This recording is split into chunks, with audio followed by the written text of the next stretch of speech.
Hi, hello, welcome back to Bioenergetics. My name is Devraj and we're back again with the Reich homebook created by Jack Willis, and I'm just going through some of the exercises. We're on chapter 5 and we've come to cry breathing, which is a great exercise, and it's also an excellent way of releasing self-pity and the tendency to kind of make a theatre or make a gesture out of things rather than simply being real.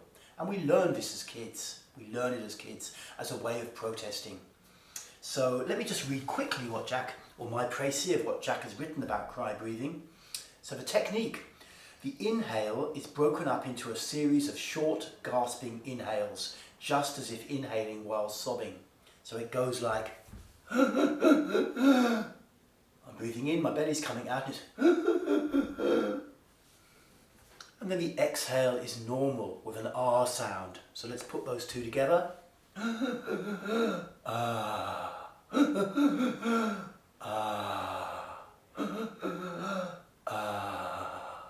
And that is basically the technique. Points to note: in this breathing method, we are not concerned with whether the inhale is to the belly, the chest, or both. But, however, this does not sanction paradoxical breathing. If both the belly and the chest are used to inhale and exhale, then it is either first belly, then chest, or both together. It is never chest, then belly. So chest, then belly is paradoxical breathing when you perform the inhale with the chest, then the belly, and then reverse on the exhale, and we're not meant to be doing that. If feelings come up, allow them to be spontaneous. Do not drive them from your beliefs. This is very important because this is an evocative exercise, and you may find your body starting to move, spasm, or just go into natural contractions and movements, which is healthy. But when this happens, or if older memories come back from childhood, don't jump on that with the therapist part of your mind and start trying to drive it by like, oh, I remember when my mum didn't let me have an ice cream when I was 3, and I need to go back in my mind and remember. No, don't do all of that stuff. Just allow your body to have a release without your mind getting in the way. So your mind is just sitting back and allowing it to happen. This is very important. I used to do a lot of, because I'm a therapist as a job, then my mind often jumps on things and tries to move them therapeutically. And what's so great about these bodywork techniques is you don't have to do that. The body knows how to heal itself. We just need to stimulate that process because it's been forgotten. It's been forgotten in all our mental development, essentially. Always make some level of sound. This is a good idea. When you're doing a crying gesture, a lot of us somewhere learned that we had to kind of hold our crying back and not make a sound, not create a tension for ourselves, and this is not healthy. So it's good to make some level of sound when you're doing this technique, both on the inhale and on the exhale. Like I said, this is a great way of releasing self-pity from the system, because when you listen to this crying inhale, let me do it again. Give it a try yourself. It's rather like we're creating a drama. We're creating a bit of a drama, and often what you see out in the world is people making gestures about things, but when you're in your power, you recognize that anyone who makes a gesture is kind of cut off internally. They're not really in their body, they're not really centered, they're not really present, they're just making little gestures as a kind of protest about something that's going on around them. And that's not healthy.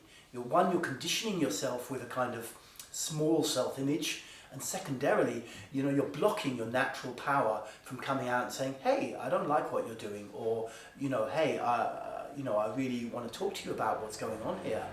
Instead of having a conversation and starting to engage directly with the situation, we learn to make little gestures on the sidelines, and that's not healthy. And we learn it as kids. Maybe our mum or our dad wanted to take us out somewhere and we didn't want to go. So we get in the car, but we do our little gesture, as though we're suffering far more than we really are, essentially. So this is a great way to feel that and allow it to be released from your system. I've shown the exercise kneeling, and you can do these exercises kneeling, by the way, or sitting. You just need to allow that there's enough room for your belly to really kind of come out and down with the in-breath. That's important, but you're not constraining it too much, because that'll block the amount of energy being developed here. But the traditional way, of course, is to do it lying down. So let's just take a look. We're back in our classic Reichian position. My head is down, arms by my side. My feet are about hip width apart and a nice distance from my ass, so it feels comfortable. When I'm teaching these exercises, I tend to recommend people start with eyes closed because you can access the feelings more. But once you have access to feelings, doing the exercise with eyes open seems to create a kind of strengthening effect, and actually more energy starts to move. So, feel free to experiment with that. Jack's advice and Reich's advice would have been to keep your eyes open though.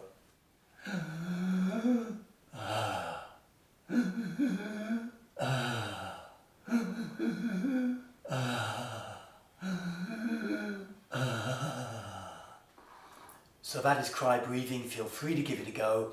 Give it a try for like 5 minutes to start with, and really try to keep it up and stay feeling your body. Try not to space off and go off somewhere. I find it a powerful, evocative technique.